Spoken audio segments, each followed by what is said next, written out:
જય અંબે ફ્રેન્ડ્સ, કેમ છો?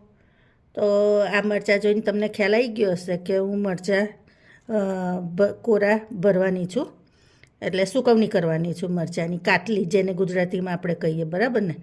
તો એ કરવાની છે. તો એના માટે મેં આવા મરચાં લીધા છે. આ મોરા છે.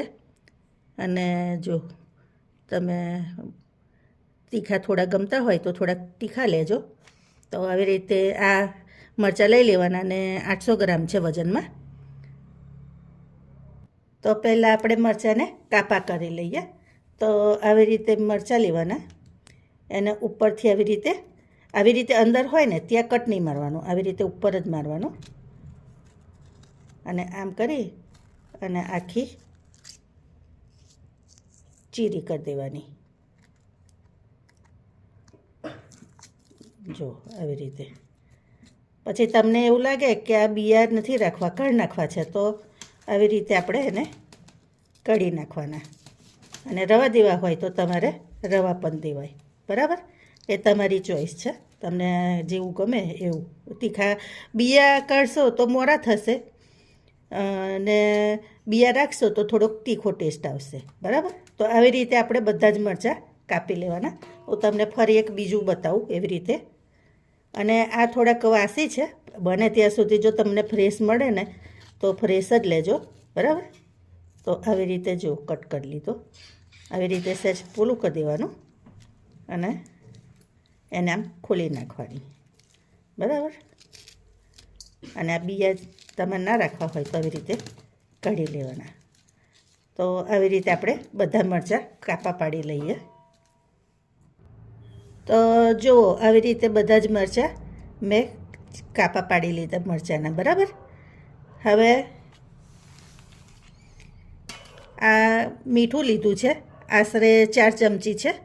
આ 2 ચમચી શેકેલું જીરું છે, શેકેલું જીરું. અને સંચળ પાવડર છે 1 ચમચી, 1.5 ચમચી જેવો છે આશરે, બરાબર? આ બધું આપણે હવે મિક્સ કરી લેવાનું.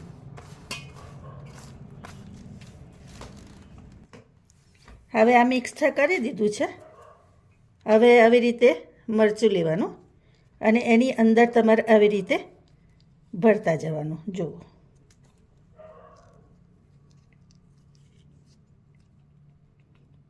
બરાબર? જુઓ, આવી રીતે ભરવાનું.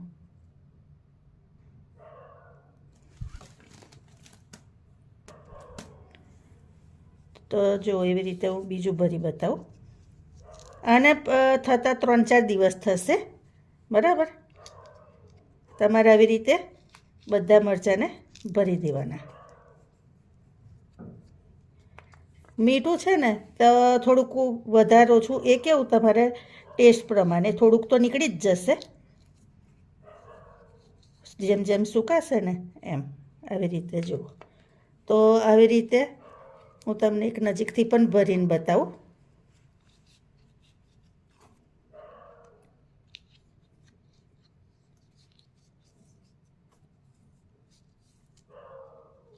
જુઓ, આવી રીતે તમારે બતાવવાનું. જો છે ને, આવી રીતે ભરી અને મૂકી દેવાનું. તો હવે હું બધા ભરી દઈશ. તો જો ફ્રેન્ડ્સ, બધા મેં ભરી લીધા છે મરચાં.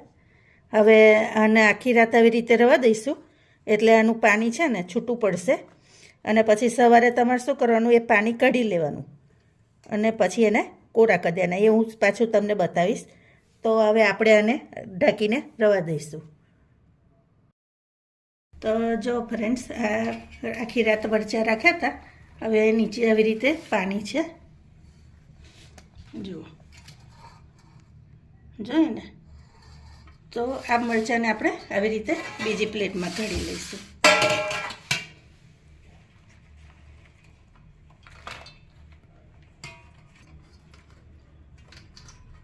તો જો આવી રીતે બધું પાણી એનું મીઠાવાળું નીતાર દેવાનું. હવે અહીંયા જુઓ તમે કે આટલું બધું પાણી એનું નીકળ્યું જોઈએ. હવે આ પાણી આપણે ઢોળી દઈશું. હવે આ કઠોળને ધોઈ લીધી છે અને એમાં આવું કપડું પાથરી દેવાનું અને આ મરચાં પાછા અંદર કોરા કરી દઈશું આપણે.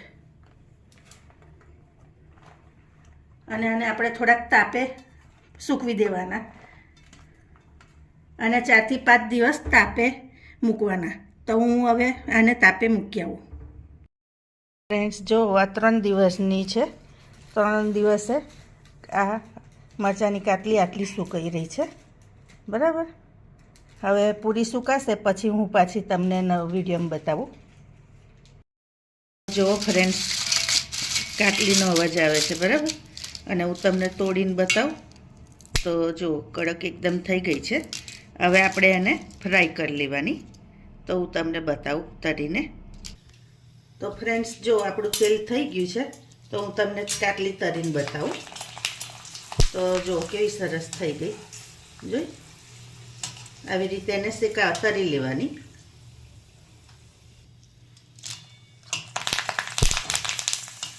તો જો બધી આપણી સરસ થાય છે. તો તમે પણ આ રીતે ચોક્કસથી ટ્રાય કરજો, બરાબર ને.